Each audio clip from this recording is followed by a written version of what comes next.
Viernes 25 de abril de 1986. Es un hermoso día de primavera para los 43.000 habitantes de Pripyat, en Ucrania. Es un día que quedará grabado para siempre en sus memorias.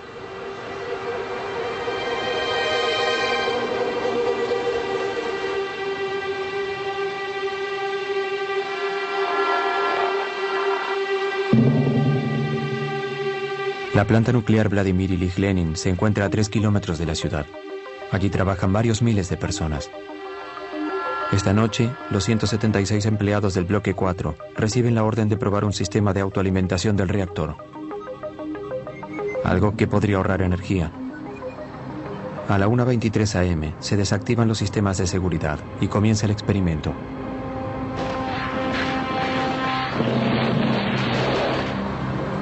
Se producen varias detonaciones en el centro del reactor. Mientras Pripyat duerme pacíficamente, el piso de la planta comienza a temblar.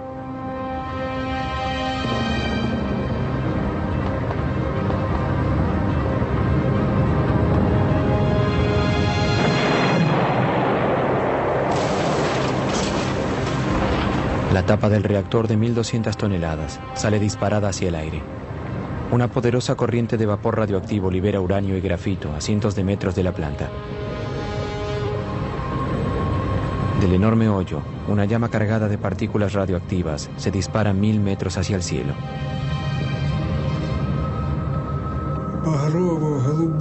Provocó muchos colores. Eran muy brillantes. Naranja, rojo, azul, rojo sangre, un arco iris. Fue hermoso. Acaba de ocurrir el peor accidente nuclear de la historia. Fue a la noche, durante la madrugada. Recibí el llamado cerca de las 5 am. Me dijeron que hubo un accidente en la planta nuclear de Chernobyl.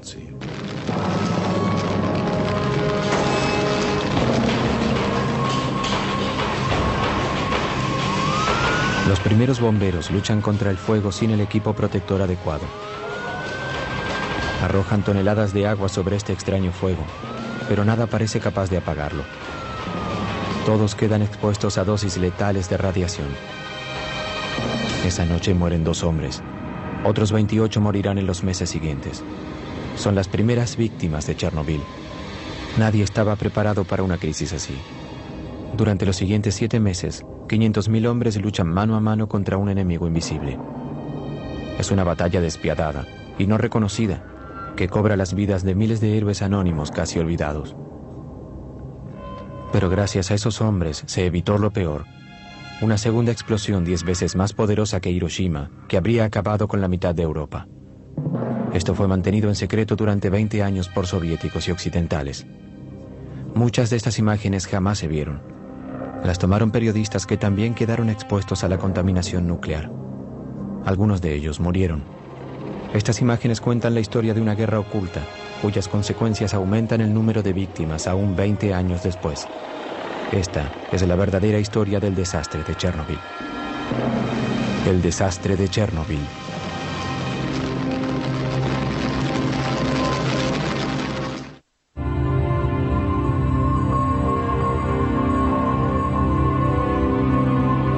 Chernobyl, 26 de abril de 1986. Temprano a la mañana las nubes se contaminan por las columnas radioactivas que se elevan 1000 metros hacia el cielo.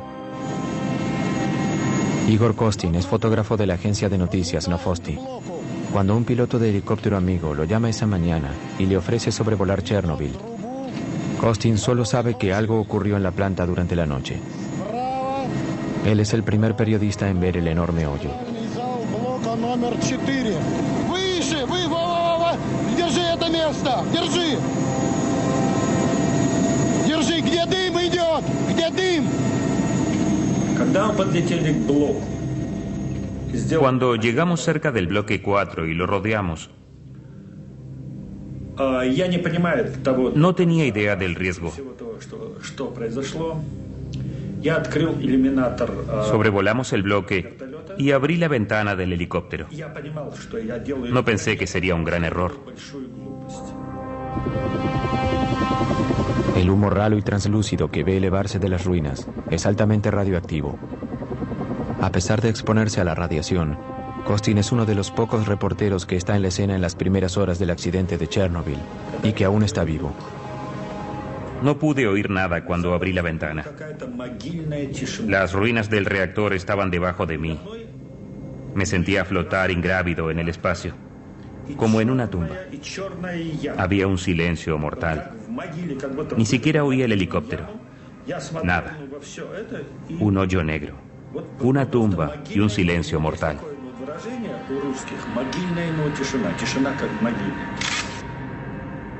Esta foto es la primera imagen de la grieta. Al minuto todo mi equipo se atascó. No podía comprender qué pasaba. Pensé que me había quedado sin baterías. Solo logré tomar 12 fotografías. Al regresar a Kiev,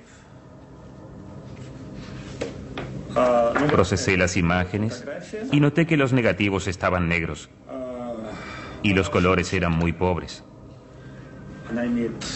Entonces no lo sabía, pero las fotografías habían sido expuestas a la radioactividad. En el corazón del reactor, enterrado bajo 14 metros de escombros, el grafito que rodea el combustible nuclear arde y derrite el uranio. La lluvia radioactiva será 100 veces más grande que el poder combinado de las 2 bombas atómicas arrojadas sobre Hiroshima y Nagasaki. 26 de abril, Moscú, el Kremlin. En el Kremlin, 8 horas después de la explosión, Gorbachev tiene escasa información de la situación. La primera información habló de accidente y fuego. No decía nada acerca de una explosión. Al principio me dijeron que no hubo una explosión. Las consecuencias de esa información falsa fueron muy dramáticas. Pripyat, 26 de abril.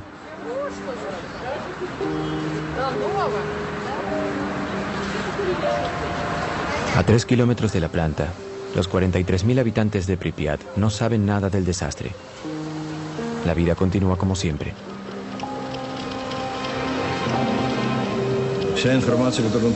Recibí la información de que todo estaba bien, incluyendo el reactor.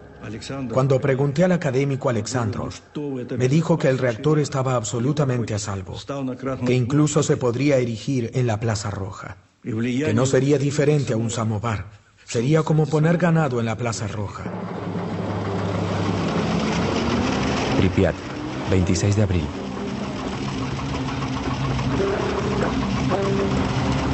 En Pripyat se rumorea que hubo un incendio con víctimas durante la noche en la planta, pero no hay información oficial. Los destellos blancos en las imágenes son consecuencia de la radioactividad en la película. La gente en las calles no reacciona ante los soldados enmascarados diseminados por la ciudad.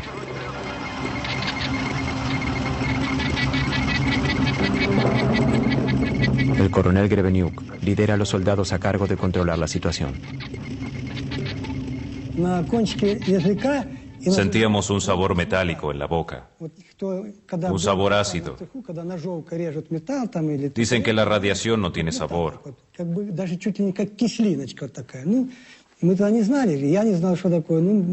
Pero después descubrimos que era el sabor del yodo radioactivo.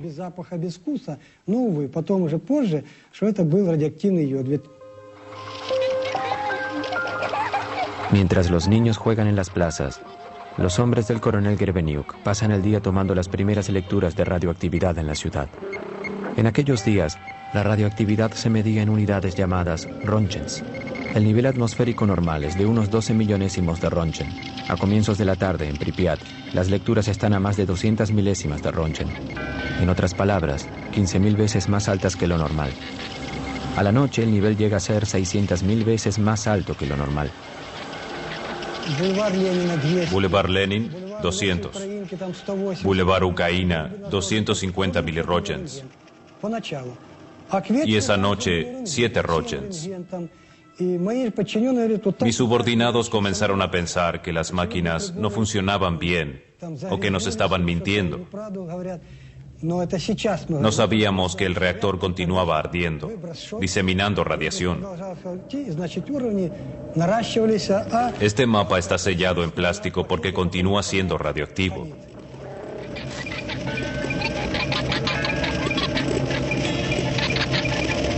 Un ser humano puede absorber hasta 2 Röntgens por año sin verse afectado. Pero el cuerpo se contamina letalmente si recibe más de 400 Röntgens. Durante ese primer día, los habitantes absorben más de 50 veces lo considerado una dosis inofensiva. A ese ritmo, alcanzarían la dosis letal en 4 días. Para comprender lo que sucede, el coronel envía una patrulla a tomar las primeras lecturas en la base de la planta.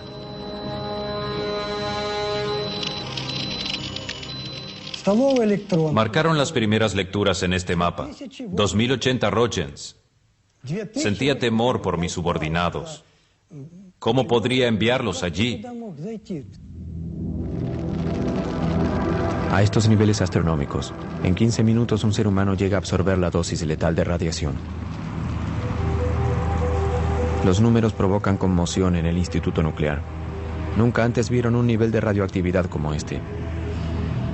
Deprisa, Gorbachov crea una comisión gubernamental formada por los mejores expertos en energía nuclear del país.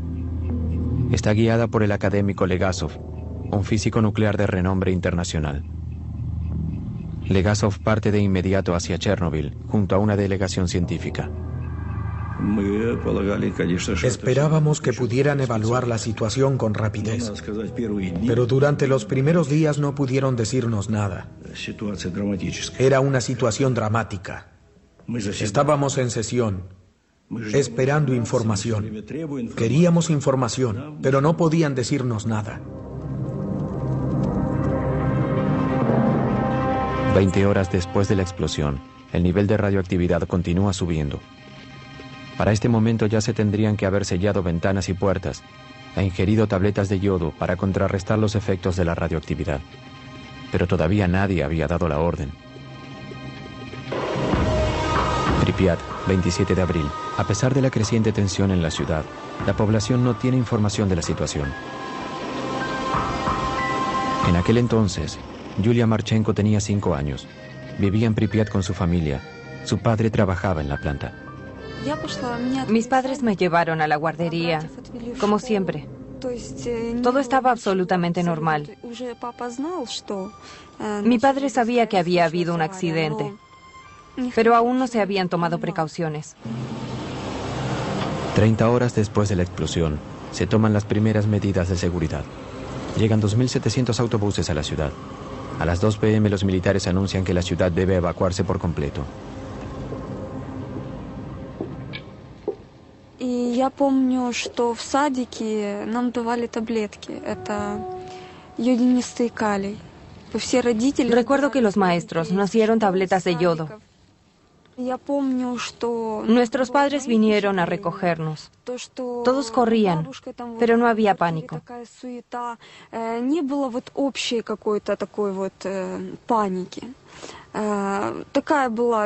Pensamos que nos iríamos solo por 3 días.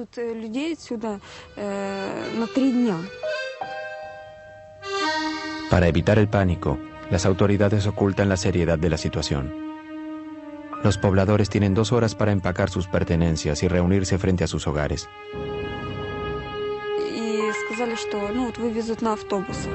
Nos dijeron que subiéramos a los autobuses. Recuerdo perfectamente bien escoger los juguetes que llevaría. Tenía muchas muñecas y quería llevarlas a todas, pero no pude. Ni siquiera pudimos llevar ropa de abrigo. Los pobladores deben dejar sus pertenencias y sus vidas atrás. Jamás regresarán.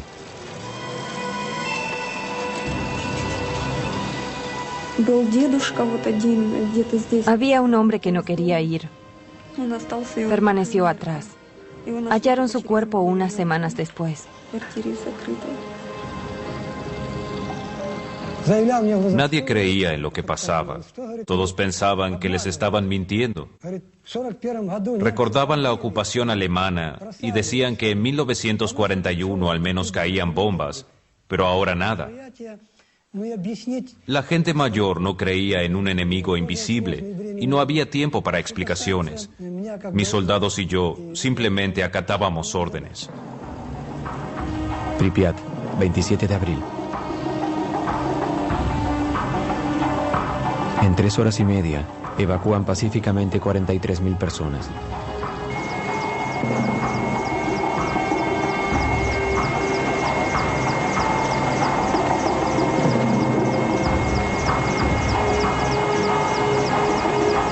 Los autobuses llevan los primeros refugiados atómicos de Europa. Estuvieron expuestos a altas dosis de radiación que alterarán la composición de su sangre y engendrarán cánceres fatales. Ну как я нахожу, что, по-моему, скоро его отмоют. Скоро люди здесь будут жить. Ну еще что вам сказать? Город должен жить. Красивый город. Вот я сейчас смотрю напротив стадион. Здесь должны дети играть. Ну, без риска везде, по-моему, нигде нельзя.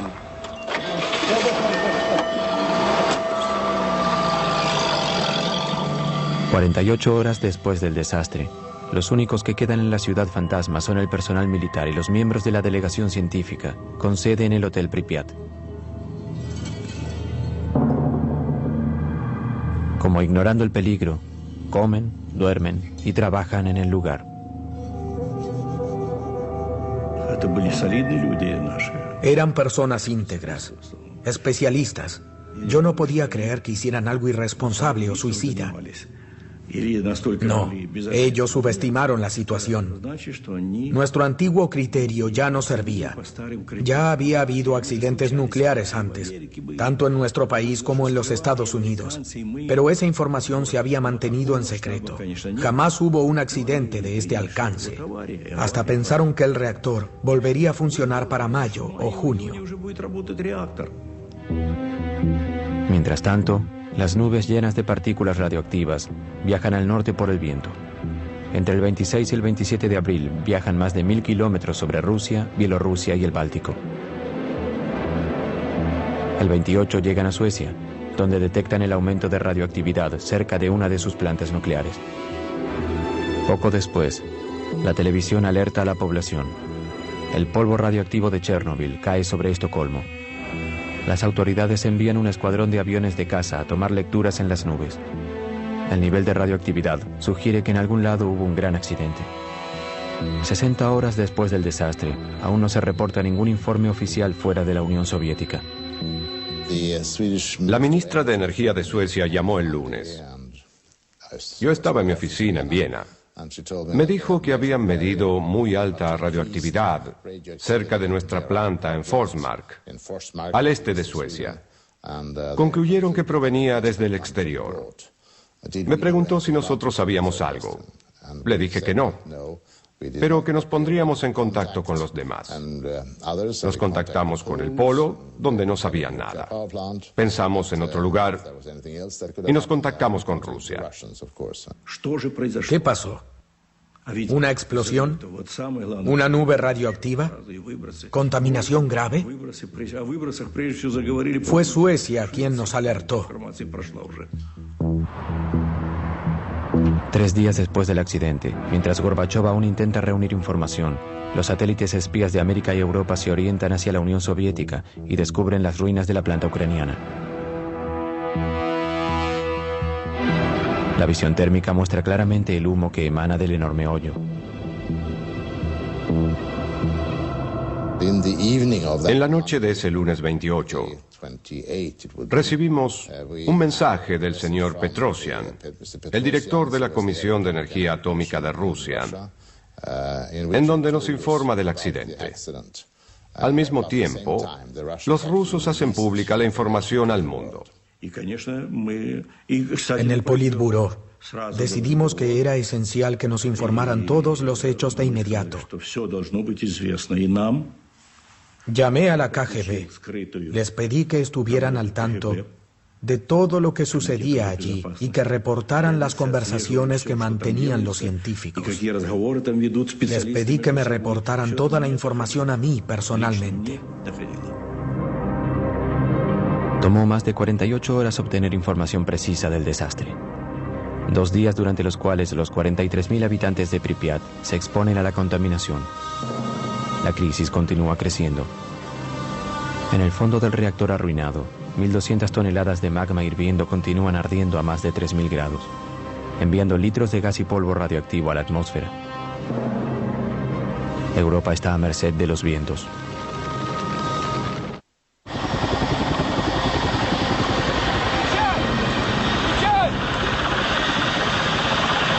Chernobyl, 28 de abril.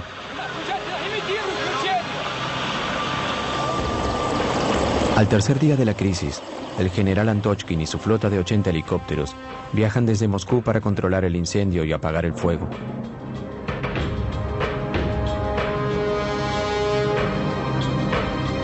Al llegar, el general vuela 200 metros sobre el reactor. Debido al fuego, la temperatura a esa altura era de entre 120 y 180 grados centígrados. Nuestro procesador de información, el instrumento para medir la radiación, solo subió a 500 roentgens. La aguja había enloquecido. Estaba fuera de escala. Creo que a los 200 metros de altura había al menos 1000 roentgens. Aún a esa altura, media hora de exposición sería letal. La fuerte corriente de aire caliente radioactivo que emana del reactor hace imposible acercarse. Tendrán que improvisar una manera de cumplir con su objetivo.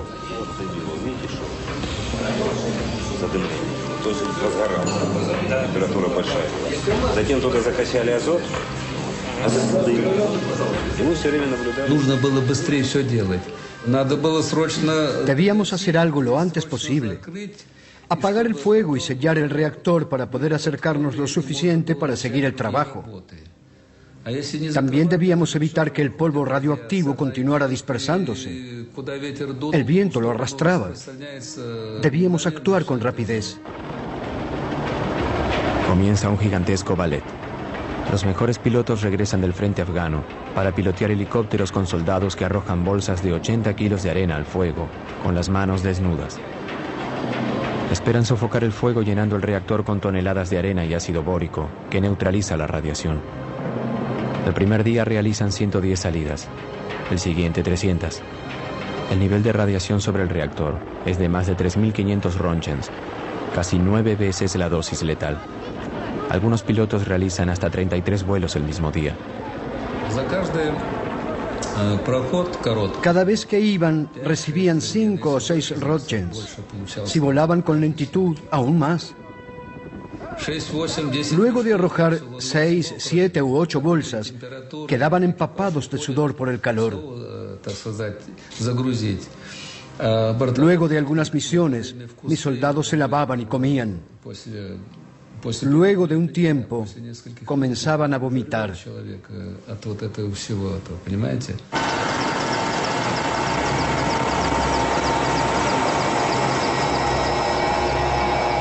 Desde que comienza la crisis, las víctimas de radiación son enviadas al hospital número 6 de Moscú. Tiene el único servicio del país que se especializa en enfermedades agudas por radiación y enfermedades ligadas a la exposición de altas dosis de radiación.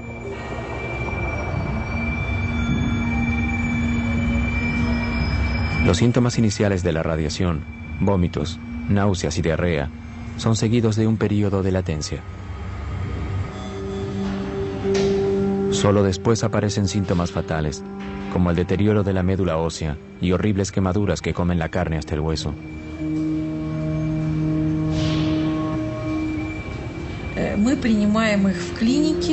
Psicológicamente era muy difícil verlos llegar a la clínica.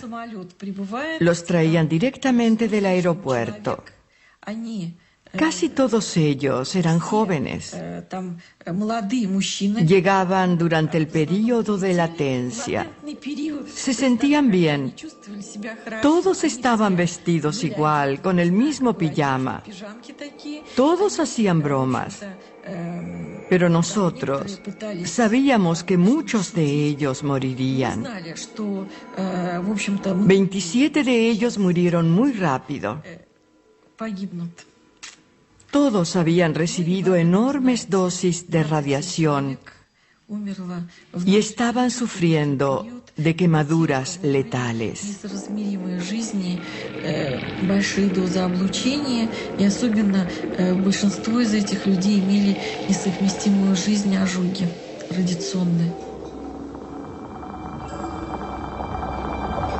Por 15 años, las autoridades reconocerían solo a las primeras víctimas.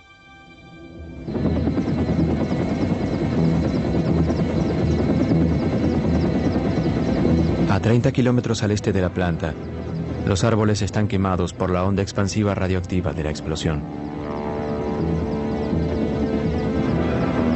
Pero el área de desastre se extiende mucho más allá. Luego de la explosión, las partículas radioactivas llevadas por las nubes cayeron con las lluvias.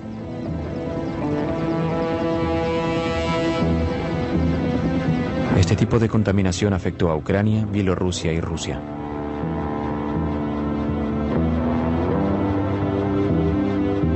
El 1 de mayo el viento cambia y se contaminan zonas de Kiev, como podemos ver en este mapa dibujado según las lecturas tomadas por los hombres del coronel Grebenyuk. Las áreas más contaminadas aparecen en rojo y están rodeadas por áreas donde el nivel de radiación es normal. Pero la población sigue en la oscuridad. Solo se publica un reporte, un pequeño artículo en la página 3 del Pravda, que le quita importancia al accidente y dice que el peligro ya pasó. La situación empeoraba y todos actuábamos como si nada pasara. Continuábamos con las festividades del 1 de mayo, como si el país se rehusara a reconocer la situación. Ese fue el segundo error en el gran desastre de Chernobyl. 6 días después del accidente, a pesar de que el nivel de radiación supera en varios miles lo normal, las autoridades incitan a la gente a participar de las celebraciones del 1 de mayo, aún en zonas donde se sabía que había gran contaminación. Vi las festividades del 1 de mayo de 1986 con mis propios ojos. Estuve allí y presencié el desfile de la muerte. Fue un desfile de la muerte. Esas muertes fueron terribles.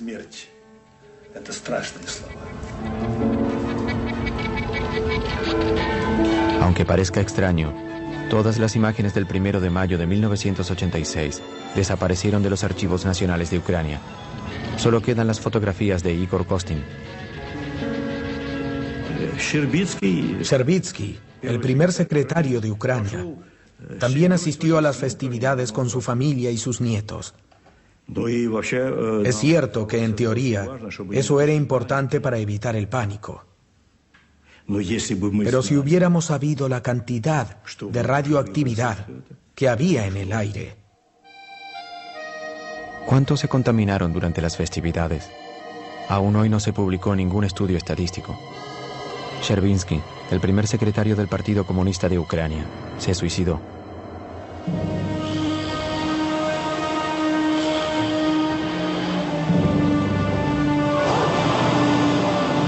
El éxodo continúa una semana después de la explosión.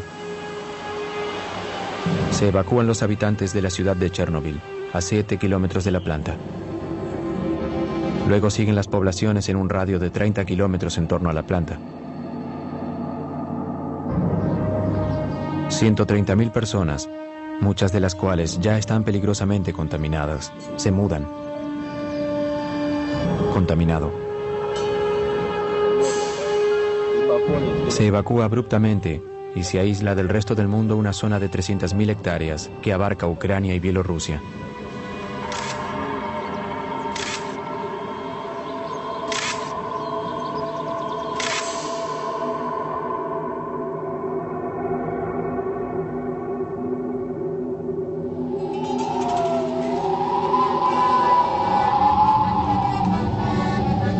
vasta zona desarraigada, toda una cultura despojada de su tierra, un mundo erradicado en unos pocos días por un enemigo invisible.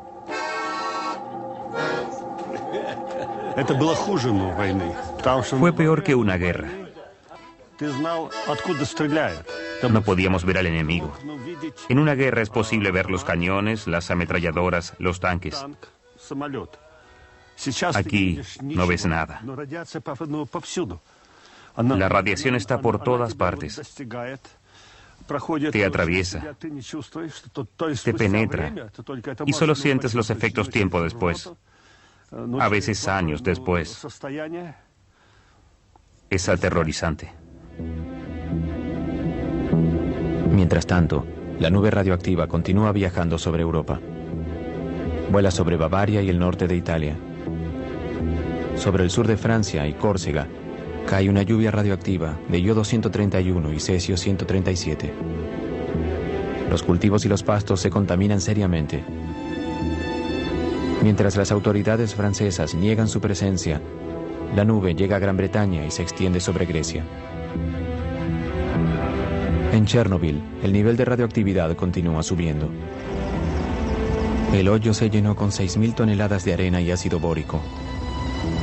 Pero bajo este gigantesco tapón, la hirviente magma continúa ardiendo. 10 días luego del desastre, Gorbachov invita a Hans Blix, el director de la poderosa Agencia Internacional de Energía Atómica, a visitar el lugar. Blix es el primer experto y el primer occidental en visitar Chernobyl.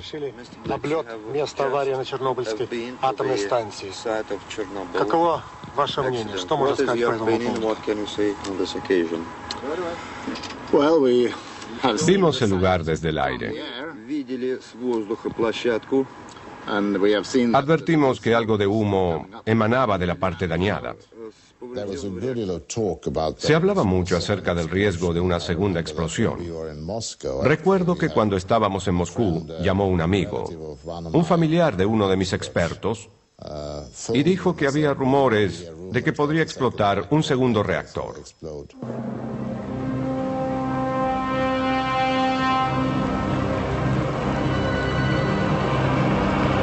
En el fondo del reactor, 195 toneladas de combustible nuclear continúan hirviendo, liberando tanta temperatura que la arena se funde gradualmente. Aparecen grietas en la superficie del tapón. Una vez que tapamos el hoyo, comenzó a subir la temperatura. Sentimos miedo porque eso podía causar una segunda explosión. Era aterrador. Llegaron científicos para tomar lecturas. Estaban muy preocupados. Temían que se llegara a una temperatura crítica que causara una segunda explosión. Eso hubiera sido una tragedia terrible. El bloque de cemento bajo el corazón del reactor se calienta y corre el riesgo de quebrarse. El magma amenaza con filtrarse. El agua que los bomberos arrojaron durante las primeras horas del desastre se juntó bajo el bloque. Si el magma radioactivo entra en contacto con el agua, podría provocar una segunda explosión aún más devastadora que la primera. Se llama a los mayores expertos del país. Vasily Nesterenko era uno de ellos. En aquel entonces trabajaba para mejorar los misiles nucleares intercontinentales de la Unión Soviética. Si el calor lograba quebrar el bloque de cemento, 1.400 gramos de la mezcla de uranio y grafito entrarían en contacto con el agua y provocarían una nueva explosión.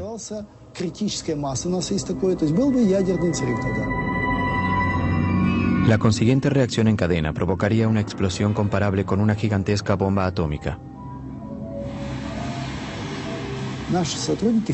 Nuestros expertos estudiaron la posibilidad y concluyeron que la explosión tendría una fuerza de 3 a 5 megatoneladas.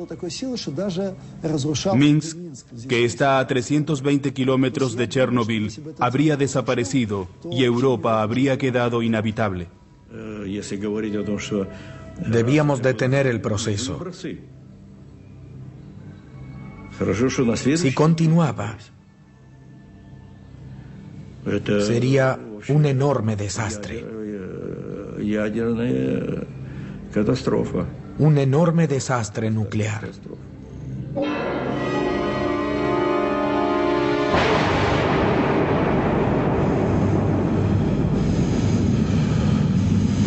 Esta segunda explosión habría estado acompañada por una terrible onda dinámica y un gran aumento de la radioactividad que provocaría miles de víctimas mortales en cuestión de horas. Gracias a Dios, eso no ocurrió. Había trenes con más de 1000 vagones en Minsk, Gomel y Kiev, listos para evacuar a la población. La situación es crítica. En Moscú, la Comisión de Estado declara 2 medidas de emergencia. Primero, envían un batallón de bomberos para drenar el agua bajo el reactor. Más tarde serán declarados héroes nacionales, pero sufrirán problemas por la radiación el resto de sus vidas. Segundo, sellan el abismo de manera más efectiva para bajar la temperatura de una vez por todas. En 2 días, los hombres del general Antochkin arrojan 2.400 toneladas de plomo en el reactor. En cuanto comenzamos a arrojar plomo, la temperatura bajó de inmediato. Se absorbió bien y selló el hoyo mientras se fundía. Así disminuíamos la radiación.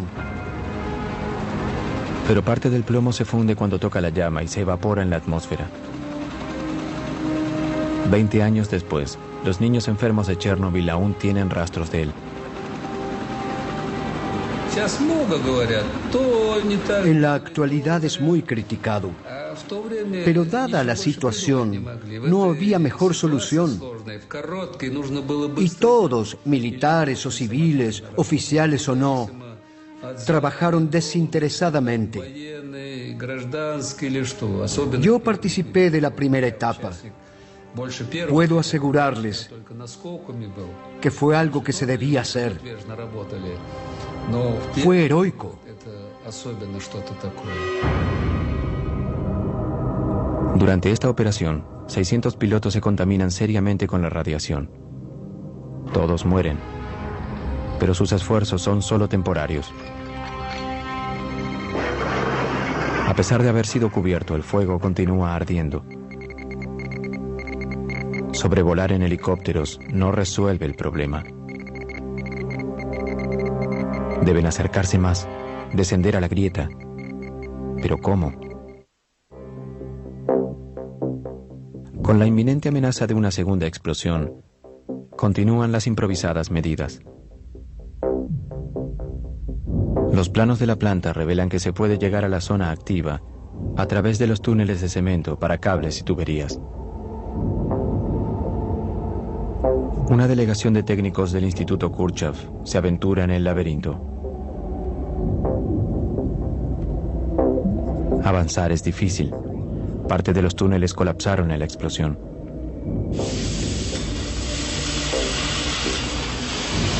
Penetran a través del armazón del cuarto reactor con un soplete, llevando consigo detectores de radioactividad, termómetros y cámaras.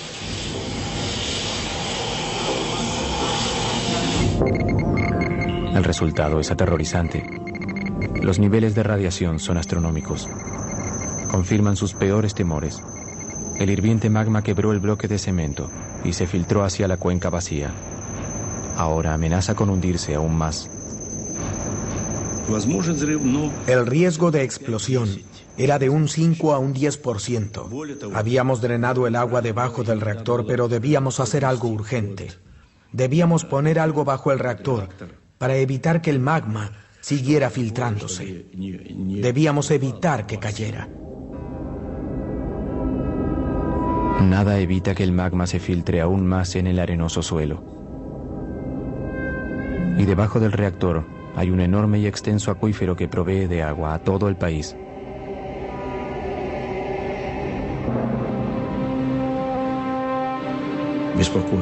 Lo que más nos preocupaba era que se hundiera toda la masa y llegara al agua subterránea. Eso contaminaría los ríos Pripyat, Dniepr y Kiev, el Mar Negro. Era imperioso llegar a una solución. Se considera una nueva operación, pero implicará la pérdida de más vidas. El 12 de mayo de 1986, 17 días después de la explosión inicial, los mineros de Tula, a 1000 kilómetros de Chernobyl, reciben una visita desde el Kremlin. El viceministro de la industria minera. El ministro nos habló acerca del accidente en Chernobyl. Nos dijo que necesitaban mineros de nuestra región, la cuenca de Moscú. Nos dio 24 horas para reunir nuestras cosas. Al día siguiente nos llevaron en autobús desde la plaza hasta el aeropuerto de Moscú. El 13 de mayo nuestros camaradas ya trabajaban en Chernobyl.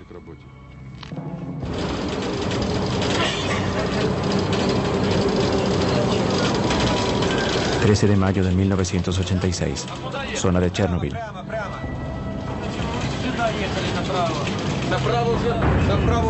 Su misión, llegar al reactor desde el único acceso posible, el subterráneo.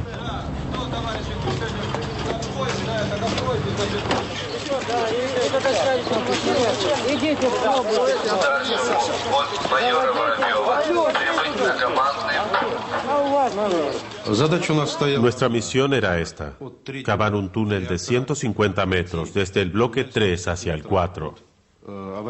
Un túnel de 30 metros de largo. Luego, cavar un sitio de 30 metros de largo por 30 metros de ancho para poder instalar un sistema de refrigeración que enfriara el reactor.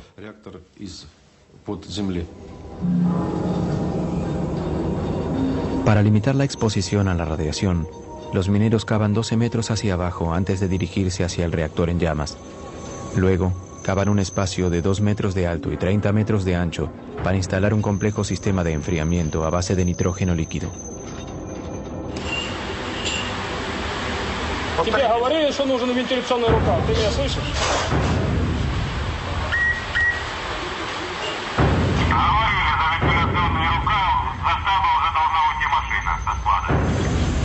En un mes, 10.000 mineros de Rusia y las regiones mineras de Ucrania trabajan en el túnel. Tienen entre 20 y 30 años de edad. Dentro del túnel, que no tiene ventilación, la temperatura alcanza los 50 grados centígrados y la radioactividad está como mínimo a 1 Roentgen por hora. Trabajábamos sin equipo protector. Los mineros no podíamos usar máscaras porque los filtros se humedecían luego de unos minutos. Nos las quitábamos y trabajábamos sin ellas. También nos quitábamos las sudaderas. Bebíamos agua de botellas abiertas. Eso estaba mal porque las partículas radioactivas ingresaban directamente a nuestro cuerpo. Uno de nuestros camaradas tragó un grano de arena altamente radioactivo y murió. ¿Cómo podíamos saber qué estábamos respirando o ingiriendo? Lo peor era la falta de oxígeno y el increíble calor. Hacía mucho calor.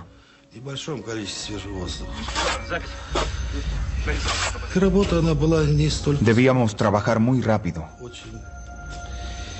a un paso extremo, rápido, muy rápido. Eso fue lo peor. Vamos.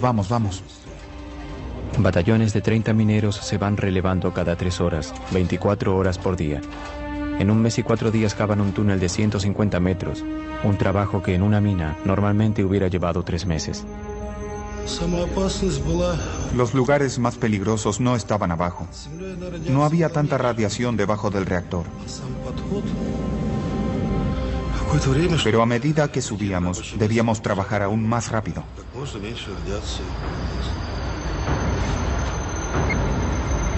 La radioactividad en la boca del túnel es 300 veces más alta. Todos los mineros quedan expuestos.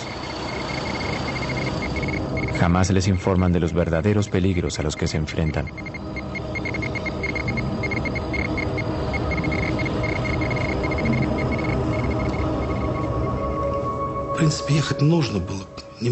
Alguien debía hacerlo.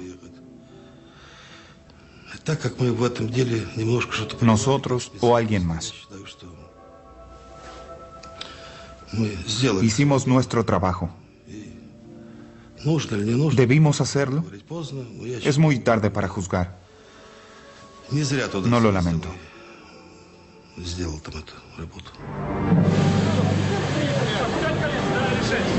Los mineros cumplen su misión, pero jamás se instala el sistema refrigerante bajo el reactor. El espacio subterráneo finalmente se llena con cemento para solidificar la estructura. La posición oficial asegura que cada minero recibió de 30 a 60 Roentgens, pero los sobrevivientes dicen que recibieron 5 veces esa cantidad. Se estima que un cuarto de esos hombres murió antes de cumplir 40 años. Son 2.500 pérdidas que no figuran en ninguna estadística oficial. Mientras los mineros cavan bajo el reactor, Hans Blix y las autoridades soviéticas organizan una conferencia de prensa en Moscú. Quiero decir que en representación de la AIEA lamentamos profundamente el trágico accidente, la pérdida de vidas y el daño que causó. Accedimos junto a las autoridades soviéticas a venir a Viena para un análisis posterior al accidente. Frente a 500 periodistas de todo el mundo, Blix anuncia una conferencia internacional que se llevará a cabo en Viena, donde los soviéticos compartirán su información del desastre. Para analizar el accidente. El efecto más importante de la conferencia de prensa fue que los rusos sintieron que podían confiar en nosotros. Estaban habituados a tener un gobierno en el que no creían, donde un accidente y un desastre eran ocultados. No se habían enterado de nada. Lo poco que sabían los preocupaba y creían que todo podía empeorar. Era una situación realmente difícil, pero ahora sentían que podían confiar en nosotros. Fue una victoria para la Glasnost. Los soviéticos acceden a cooperar con Occidente. Es un cambio histórico que inicia una era de apertura conocida como Glasnost. Es una victoria política de Gorbachov, que la necesitaba desesperadamente. En Chernobyl, a pesar de que el fuego ahora está controlado, la grieta y las toneladas de escombros altamente radioactivos están expuestos a los elementos. Es extremadamente urgente cubrir la estructura rota y limpiar la zona, pero para eso se necesitarán más hombres, muchos más hombres.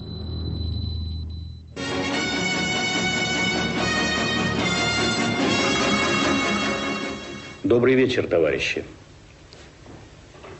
18 días después del desastre, Gorbachov finalmente se dirige al pueblo soviético. Авария на Чернобыльской атомной электростанции. Она больно затронула советских людей, взволновала международную общественность. Мы впервые реально столкнулись с такой грозной силой, какой является ядерная энергия, вышедшая из-под контроля. Вся работа, по сути, ведется круглосуточно. Задействованы научные, технические, экономические возможности всей страны. Se movilizó todo el país, sin formalidades burocráticas. Si alguien tenía lo que necesitábamos, lo tomábamos, sin formalidades. Luego nos preocuparíamos del costo. Era una situación límite. El general Nikolai Tarakanov comanda las tropas terrestres. En un año pasaron 100.000 soldados y oficiales por Chernobyl. Todos eran reservistas. Fueron convocados por el gobierno superior de su ciudad y enviados al frente.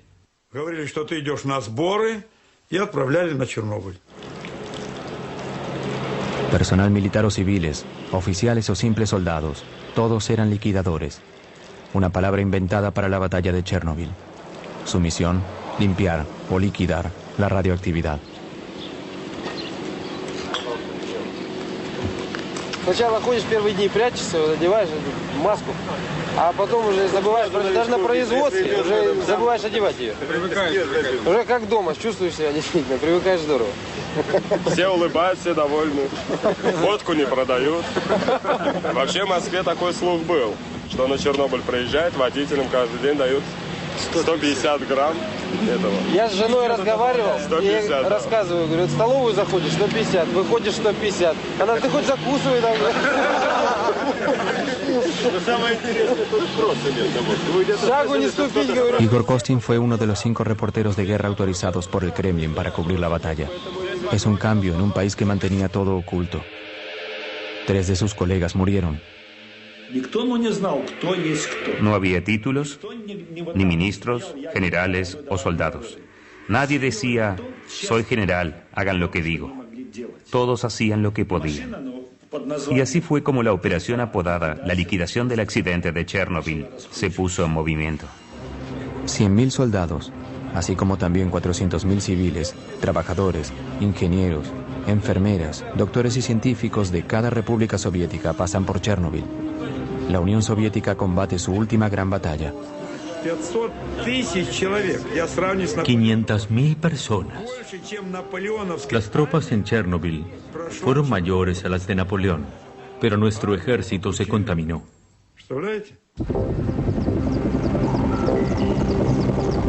Desde el cielo, los helicópteros arrojan toneladas de un líquido pegajoso, denominado burba, una mezcla coagulable que decanta el polvo radioactivo en el suelo. Mientras tanto, brigadas de liquidadores están a cargo de limpiar la zona y de remover casa por casa la capa de polvo radioactivo que lo cubre todo.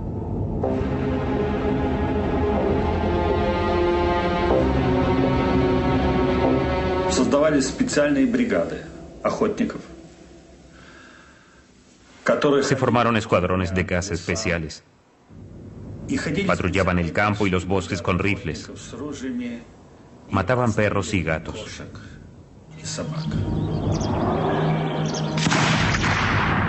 Debían matarse todos los animales, porque cuando pasaban por zonas altamente contaminadas, su pelaje se impregnaba de radioactividad. Podían contaminar a los liquidadores.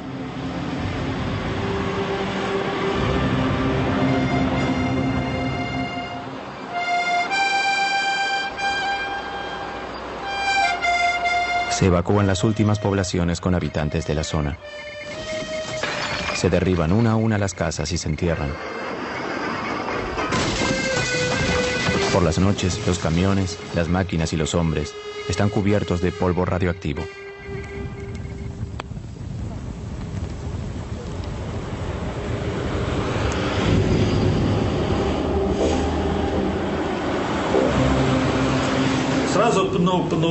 Nos duchábamos unas 5 o 6 veces. Nos ayudábamos entre nosotros. Usábamos guantes de cáñamo y el jabón más duro disponible.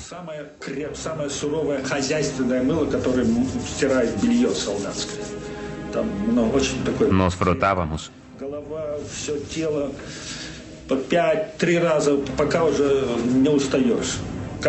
Nos poníamos ropa nueva. Después comíamos. Comíamos muy bien allí, porque debíamos permanecer fuertes para luchar contra la radiación iónica. La radiación iónica busca los puntos débiles del cuerpo.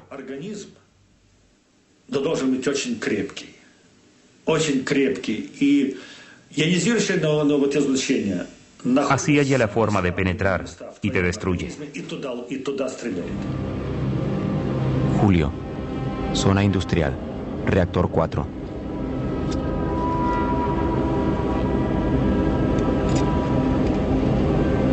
En torno a la planta se origina una enorme operación. Son 7 días por semana sin ningún día libre. Se trasladan 300.000 metros cúbicos de tierra contaminada a hoyos enormes que luego se cubren con cemento.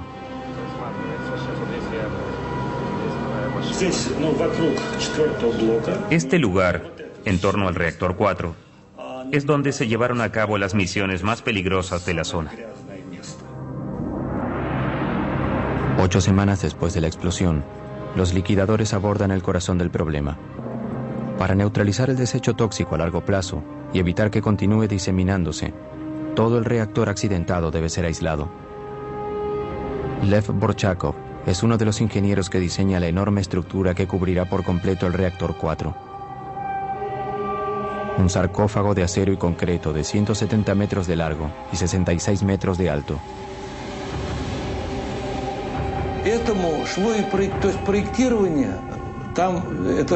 Era un proyecto único en todo el mundo.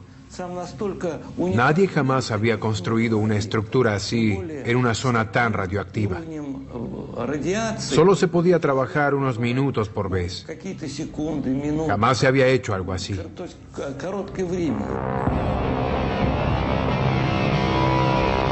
Es un enorme desafío. ¿Cómo se puede construir una estructura monumental en un lugar donde los humanos pueden trabajar solo unos minutos o incluso unos segundos por vez? Esta situación completamente nueva requiere más improvisación de los liquidadores. Se arriesgan más vidas.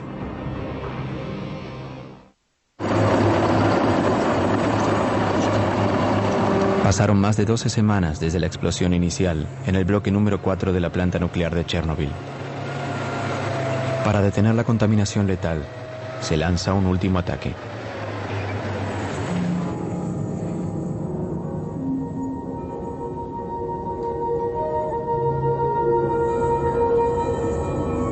La radioactividad es tan alta en este sector que solo se pueden enviar máquinas controladas a distancia. Pero la gente debe poner las máquinas en posición.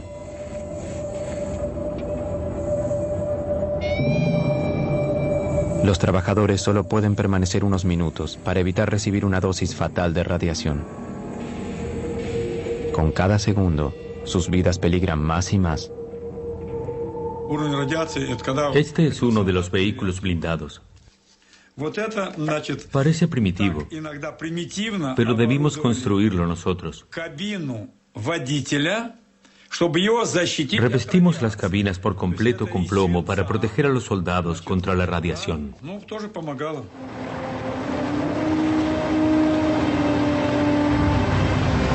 Cada pieza metálica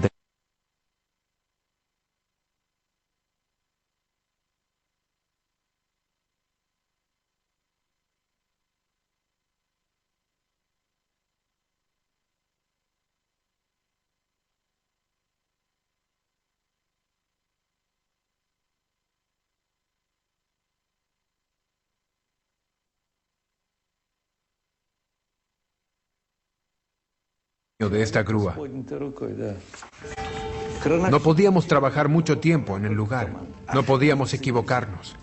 El más leve error de cálculo y hubiera sido imposible encajar las distintas partes.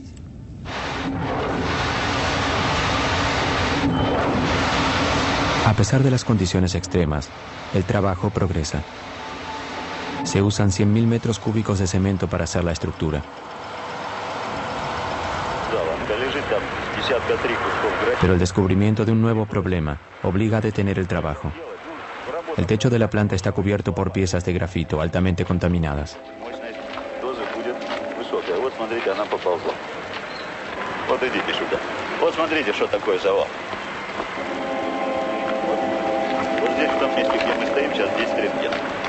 Это будет примерно 1000. Вот около вот этого колпака примерно 200. Все, пойдемте. На сегодня хватит нам. Выходим, пойдемте. И ты тоже выходи оттуда. Estas piezas de grafito envolvían varas de uranio. Fueron arrojadas del reactor durante la explosión. Una sola pieza despide suficiente radioactividad como para matar a un hombre en menos de 1 hora. Deben deshacerse de ellas antes de continuar con la construcción.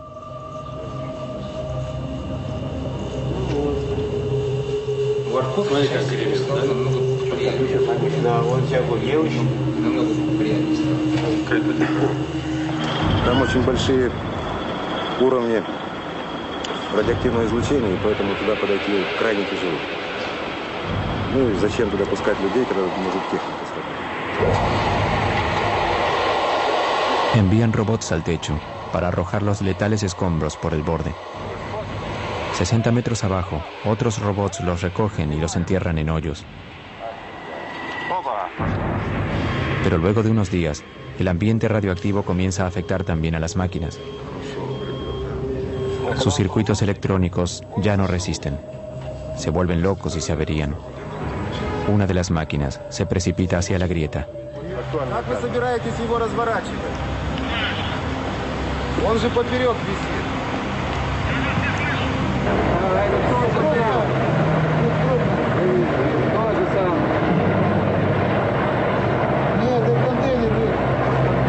En el techo, las máquinas robóticas ya no son una opción.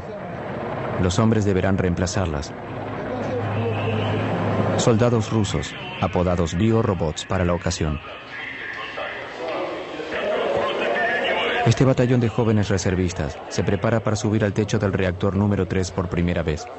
Tienen entre 20 y 30 años de edad. Todos ellos son reservistas convocados para la batalla más peligrosa y letal de Chernobyl. Ningún humano trabajó jamás en zonas tan radioactivas como esta. El general Nikolai Tarakanov está a cargo de las operaciones y controló personalmente cada detalle, hasta los trajes de plomo cosidos a mano que cada soldado debió confeccionar la noche anterior al ataque.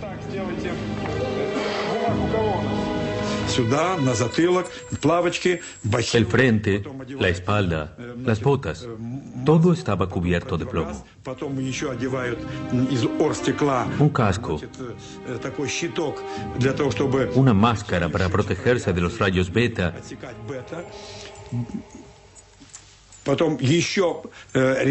y un delantal especial. Doble capa de protección en las manos. Todo el uniforme pesaba de 26 a 30 kilogramos.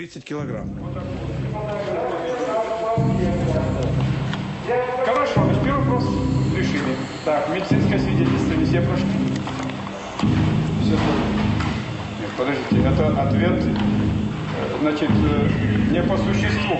Анализ крови, значит, я себе товарищи говорю, мы проводили 2 дня назад эксперимент с научным центром. Офицеры ходили туда вместе со мной. Понятно? Значит, страшного, конечно, ничего там нет.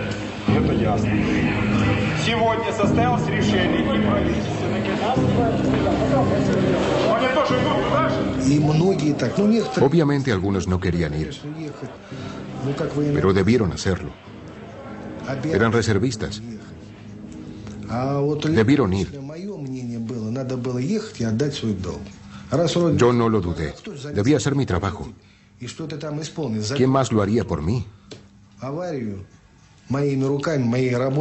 ¿Quién limpiaría este desastre para que la radioactividad no se diseminara por todo el mundo? Alguien tenía que hacerlo. 2 semanas y media de infierno. Pero el infierno duraba 2 o 3 minutos para cada soldado. A veces solo 40 segundos cuando el nivel era demasiado alto. Nos cuidábamos de calcular bien el tiempo para salvar la mayor cantidad de vidas posible.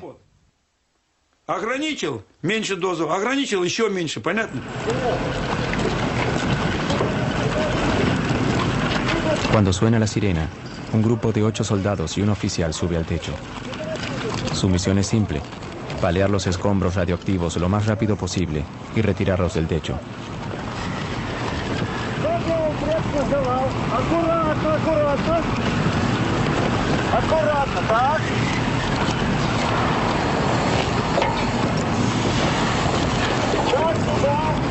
Según los cálculos del general Tarakanov, el nivel de radioactividad, estimado en 7000 Roentgens por hora, solo permite estar 45 segundos en el techo. El tiempo suficiente para un par de paladas.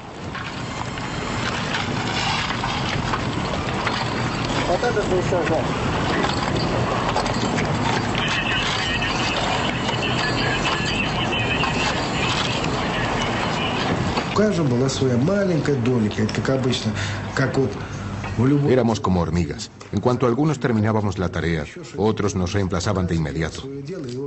Todos hacían su trabajo sin importar lo pequeño que fuera. Así todos juntos pudimos luchar contra la radioactividad. Durante 10 días, un nuevo equipo de biorobots sube al techo cada 10 minutos. Según el personal militar, 3.500 personas participan de la limpieza. Algunos, como Igor Kostin y Konstantin Fedotov, subieron al techo 5 veces.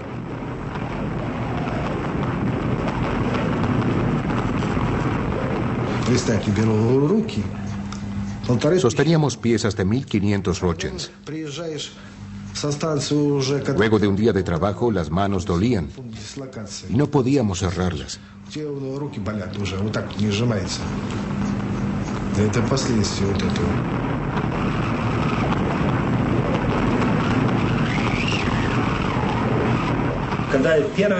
La primera vez que subí al techo, me conmovió el ambiente místico que había. Era como estar en otro planeta. Todo estaba cubierto de desechos radioactivos. Mis manos temblaban. No sabía en qué mundo estaba. Comencé a tomar fotografías.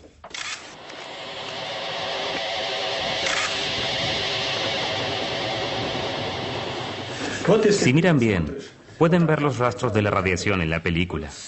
Yo sostenía la cámara así, y esto se elevaba del piso así. Los ojos dolían y sentíamos un sabor metálico en la boca. Eran los dos síntomas. Una vez que sentías eso, sabías que habías recibido más que la dosis. No podías sentir los dientes. En la boca sentías el sabor del plomo.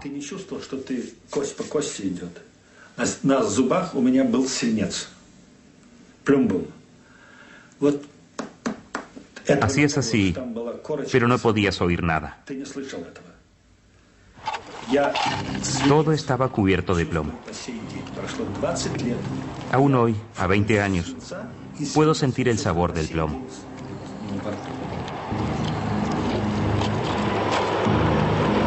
Miles de ellos descubrirán que este sabor peculiar significa que el enemigo invisible está atacando. Porque mientras estos biorobots sacrifican su vida en el techo de la planta, la limpieza continúa en la zona de 30 kilómetros, 24 horas por día, llueva o haya sol.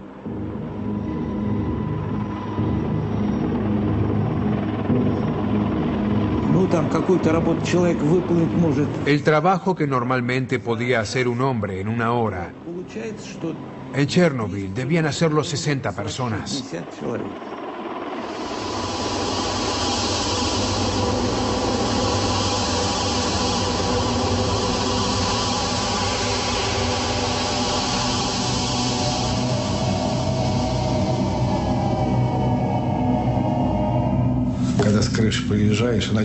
Cuando bajábamos del techo, parecía que unos vampiros habían succionado nuestra sangre. Estábamos débiles, no podíamos movernos. Algunos tenían hemorragias nasales. Los bomberos estaban en el lugar. Si alguien tenía una hemorragia nasal, lo enviaban al hospital. Si se desmayaba, lo enviaban a su casa. Pero todos queríamos resistir.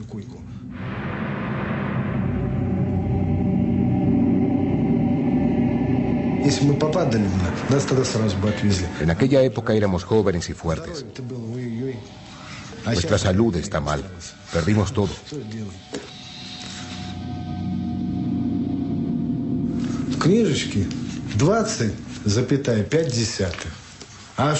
En mi registro figura que recibí 20.5 rochens.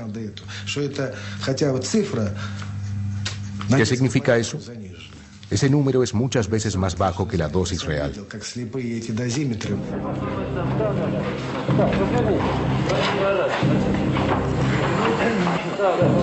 Позвольте мне от оперативной группы Министерства обороны СССР вручить вам почетный гроб.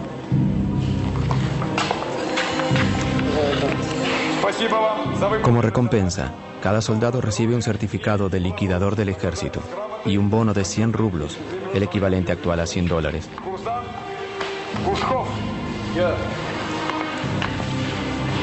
За выполнение ответственного задания награждаетесь. Arriesgaron sus vidas, pero solo redujeron el nivel de radiación del techo en un 35%. Cuando enviaron a todas esas personas al techo, nadie conocía con exactitud el nivel de la radiación. Ahora sabemos que estaba entre 10.000 y 12.000 rochens por hora. Con ese nivel de radioactividad, no tendrían que haber enviado a nadie. 7 meses después de la explosión, la zona está limpia y se completó el sarcófago. 500.000 personas, militares y civiles, participaron de la operación. Dije a la comisión que por haber enfrentado esos niveles de radioactividad, haber limpiado todo ese grafito y haber cumplido tareas tan heroicas, nuestros soldados necesitaban algo simbólico como colocar nuestra bandera.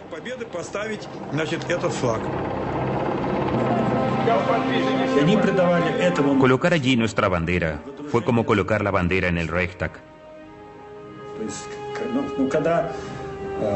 Cuando el Ejército Rojo conquistó el fascismo, Para ellos, la bandera fue el símbolo de su triunfo sobre la radioactividad.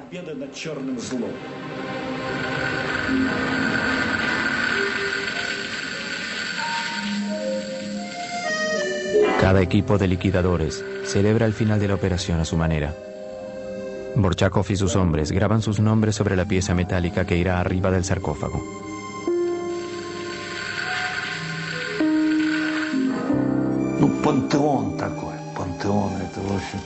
Nuestro sarcófago es un panteón, una tumba, un mausoleo. Nuestro segundo mausoleo. Luego de eso ya no construimos más plantas nucleares.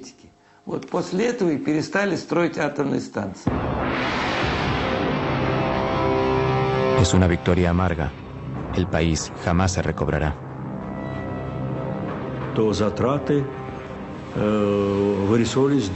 Nos costó 18.000 millones de rublos. En aquel entonces un rublo valía $1. 18.000 millones es mucho dinero. Y si consideran que poco después el precio del petróleo cayó, pueden imaginar el problema que enfrentó nuestro país y la perestroika.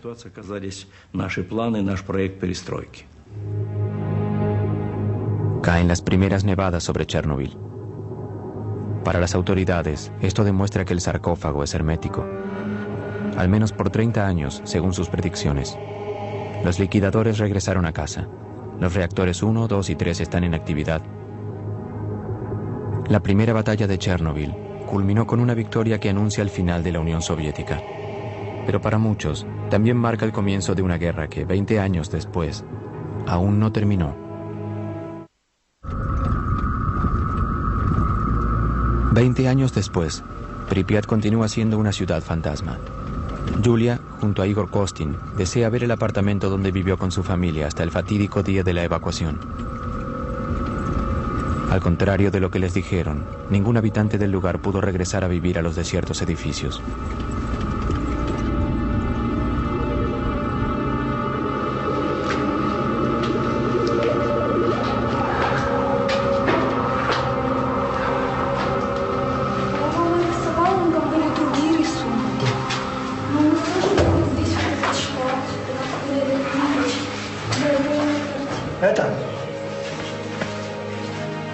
Потрогай стену, раз ты пришла к себе домой.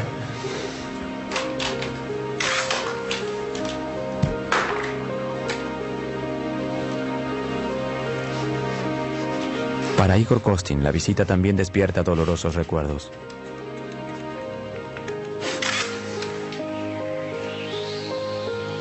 Durante los 7 meses que pasó cubriendo la batalla, quedó fatalmente expuesto a la radiación. Desde entonces debió ser hospitalizado durante 2 meses cada año.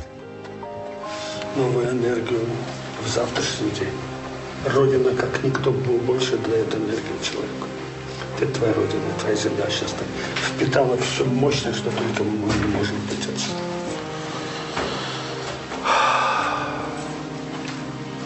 У меня такое ощущение, что я затянула всю жизнь.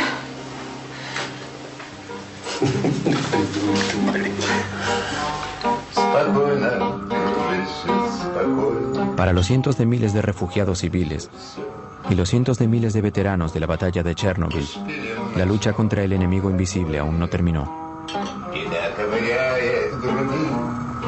Todos quienes estuvieron en Chernobyl aún sufren por la radioactividad que absorbió sus cuerpos. En los meses siguientes al accidente, los liquidadores desbordaron los hospitales de toda la Unión Soviética. 20 años después, aquellos que aún viven continúan frecuentando el hospital número 6. Todos son víctimas de lo que los especialistas denominaron el síndrome Chernobyl.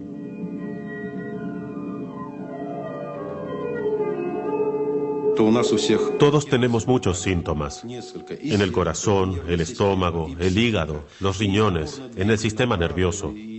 Nuestros cuerpos quedaron muy afectados por los cambios metabólicos causados por la radiación y la exposición química. Cuando los liquidadores regresan a sus casas, están exhaustos, incapaces de retomar su vida cotidiana. 20 años después, todos los sobrevivientes son minusválidos y no pueden trabajar. Las autoridades parecen ignorar su situación apremiante y recortan su subsidio social.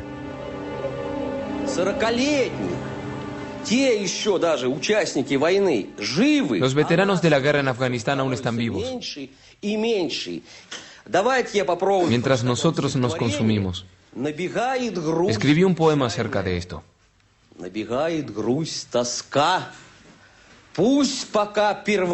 Me inunda la tristeza, la nostalgia y la angustia. Como una bala en la sien. Nada se detiene. La madre implora a Dios en secreto que le perdone su vida. Estos hombres no tenían siquiera 30 años cuando lucharon contra el átomo. Actualmente los sobrevivientes aún no cumplieron los 50, aunque luchan como ancianos para sobrevivir. Según el ejército, de los 500.000 liquidadores de Chernobyl, 20.000 ya murieron. 200.000 son oficialmente minusválidos.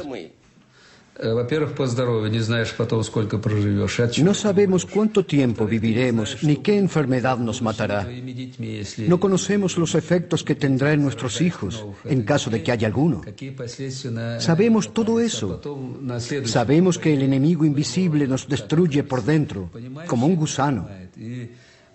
Para nosotros, la guerra continúa y de a poco nos escabullimos de este mundo.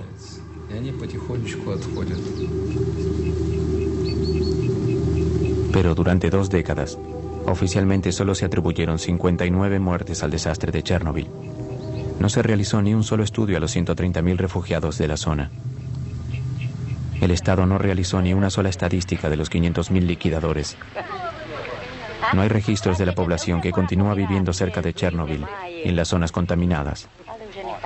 Esas personas tampoco saben la verdadera cantidad de radiación a la que estuvieron expuestas. 6-0, да? Це вже підвищується. Вчора була 5 і 7, а сьогодні вже 6-0. Степені плюс одинаково. Да? Плюс-мінус. Плюс-мінус. Це не таке страшне. Слухайте, до скількох страшне? До скількох? Ну, кажіть правду. До скількох страшне? До скількох? До 20. Una diputada del Soviet Supremo descubrió el ocultamiento sistemático de las verdaderas consecuencias de Chernobyl en 1991, cuando se disolvió el Imperio Soviético. Aprovechando la anarquía en el país, logró conseguir una copia de un documento ultrasecreto. 600 páginas de un reporte al Comité Central, escrito mientras la batalla de Chernobyl aún continuaba. Cuando leí estos documentos, descubrí que todo había sido diferente.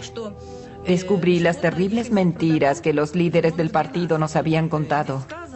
El decreto número 12 decía que hacia el 12 de mayo de 1986, unas 10.189 personas ya habían sido hospitalizadas. 345 mostraban señales de lesiones por radiación. Al mismo tiempo, nos decían que todo estaba bien, que no pasaba nada serio. Me di cuenta del alcance de las mentiras. Según Ala, otro párrafo revela que las autoridades habían cambiado arbitrariamente los valores, multiplicando por 5 lo que se consideraba la dosis aceptable de radiación para el cuerpo humano. De pronto, cuando elevaron el valor, la gente se curó milagrosamente. Les daban de alta en el hospital y los enviaban a sus casas. Fue criminal. La tendencia a manipular los números no fue algo privativo de los soviéticos. A fines de agosto de 1986 se llevó a cabo la primera conferencia internacional para evaluar Chernobyl a puertas cerradas. Estaba presidida por Hans Blix. Ningún periodista u observador pudo entrar al anfiteatro. La delegación rusa estuvo guiada por Legasov, el hombre que había estado a cargo de la comisión gubernamental durante el desastre de Chernobyl. Cuando le encargamos la preparación del reporte para la AIEA, le dimos la tarea de reportar todo.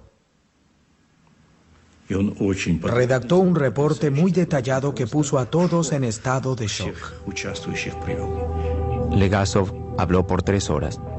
Su reporte concluyó que en las décadas siguientes se esperaban unas 40.000 muertes por cáncer causadas por Chernobyl. El mundo occidental directamente se rehusó a aceptar este cálculo. Esto generó una negociación entre Oriente y Occidente. Estos son cálculos teóricos basados en el modelo de Hiroshima. Ante tanta actividad radioactiva, como en el caso de Hiroshima, a largo plazo morirá un número de personas. Si el índice sube, las muertes también aumentan. Es un cálculo. No es algo exacto. No es empírico.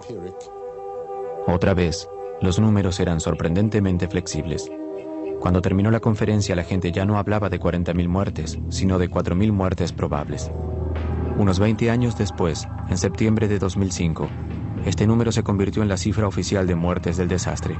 Los más acérrimos oponentes de la política soviética de transparencia fueron los franceses, que hasta llegaron a negar que la nube radioactiva había pasado por sobre su país. Est-ce qu'on a constaté quelque chose au-dessus de la France? Non, parce que les vents ne vont pas dans cette direction-là. Les vents tournent dans le sens inverse des aiguilles d'une montre. Il n'y a pas lieu du tout de s'inquiéter. C'est sans aucun danger pour la santé publique. 20 años después, en Francia y en especial en Córcega, se reportan casos de cáncer de tiroides de la misma naturaleza y gravedad que los de las regiones cercanas a Chernobyl. El elemento más peligroso que salió del reactor de Chernobyl no fue ni el cesio ni el plutonio, sino la mentira. La mentira del 86, así es como yo la llamo. Una mentira que se propagó como la radioactividad por todo el país y el mundo entero. El 27 de abril de 1988, segundo aniversario del desastre, el académico Legasov, que había trabajado tanto para revelar la verdad, decide terminar con su vida.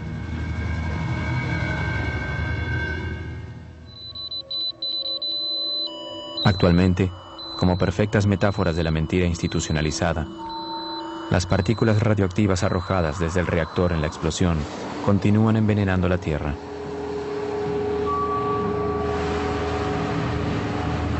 Veinte años después del desastre, la zona de Chernobyl sigue siendo inhabitable.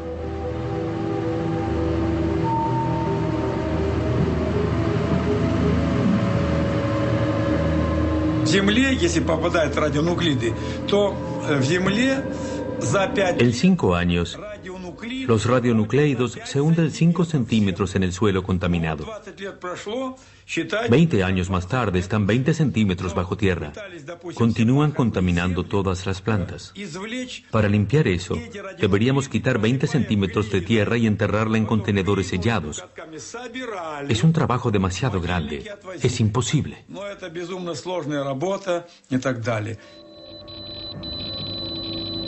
Actualmente, 8 millones de personas viven en zonas contaminadas de Ucrania, Rusia y en especial Bielorrusia.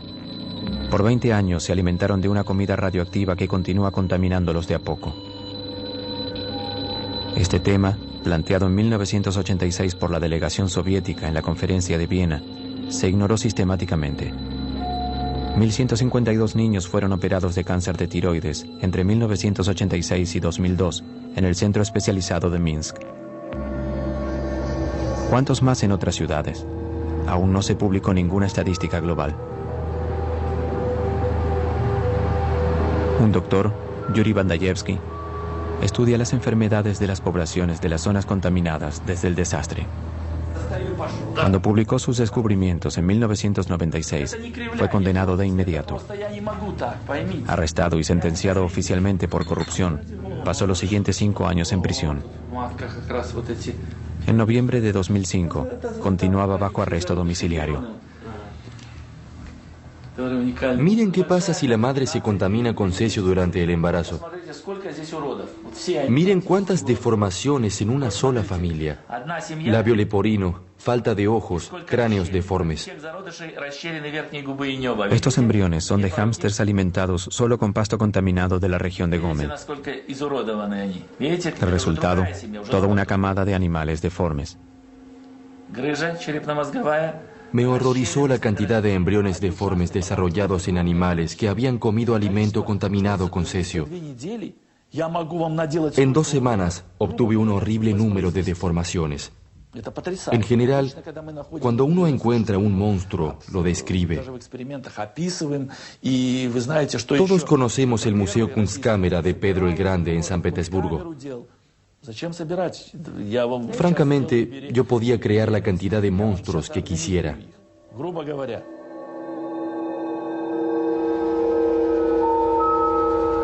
No hay un estudio oficial de mutaciones genéticas derivadas de Chernobyl.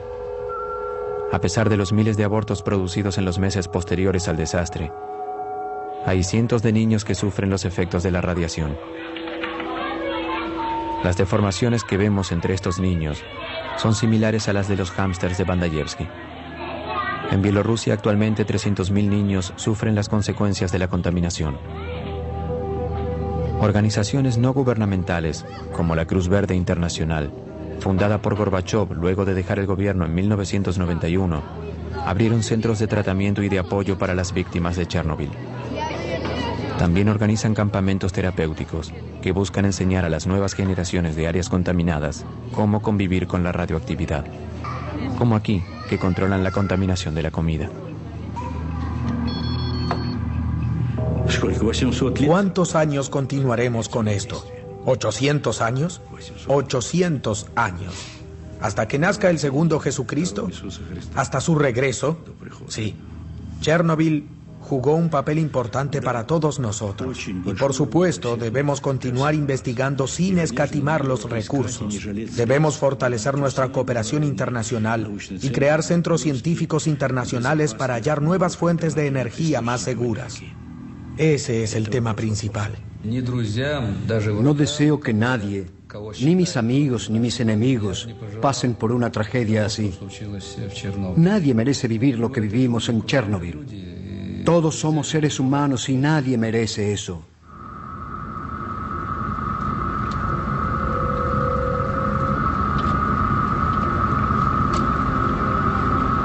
En el corazón de la zona, a 10 kilómetros de la planta nuclear y oculto en el bosque, está Chernobyl 2.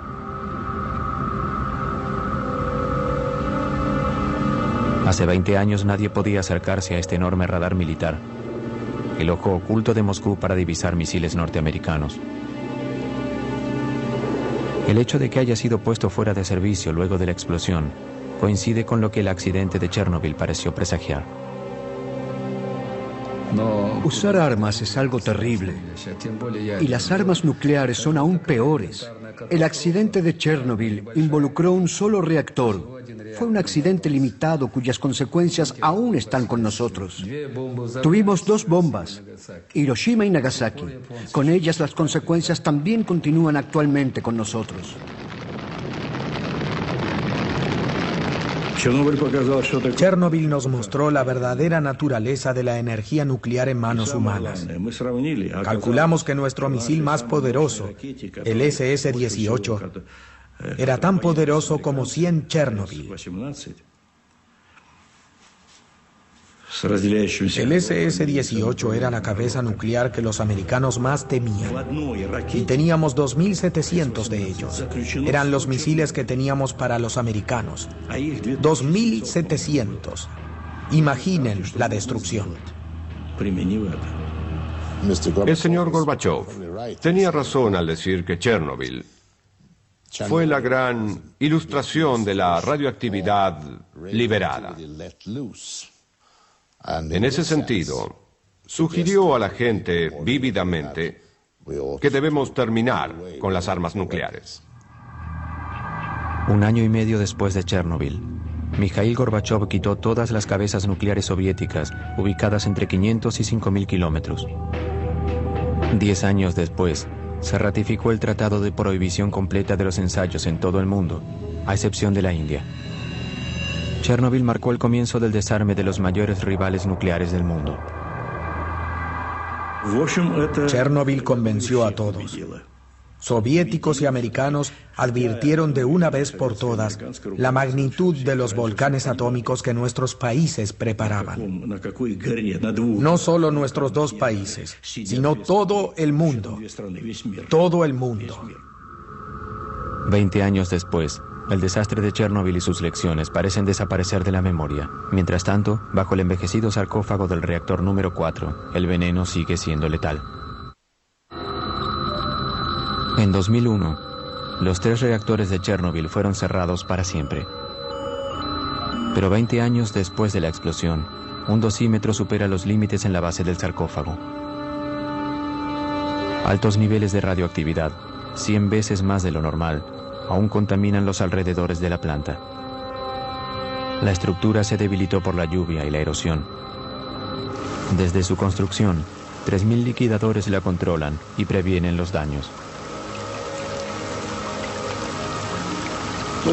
Construimos este sarcófago para que durara 30 años, pensando que 30 años luego de la explosión podríamos construir un nuevo sarcófago sin tener que apresurarnos por los altos niveles de radiación. Ya pasaron 20 años y no se hizo nada. Su reemplazo es urgente. Pero Ucrania ya no tiene más dinero. Nosotros tampoco. Un nuevo sarcófago está en camino, pero su construcción ya tiene 10 años de retraso. Es una estructura de 108 metros de alto que cubrirá el primer sarcófago por completo. Costará $1.000 millones. Se estableció un fondo internacional dirigido por Hans Blix. Aún no colocamos el nuevo sarcófago sobre el otro. Lo haremos en un par de años. Cuando ya esté hecho, podremos quitar la masa de combustible fundido que aún queda allí.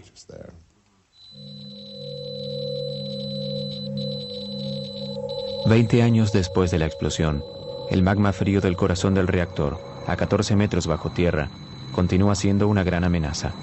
Y continuará siéndolo por muchos años más.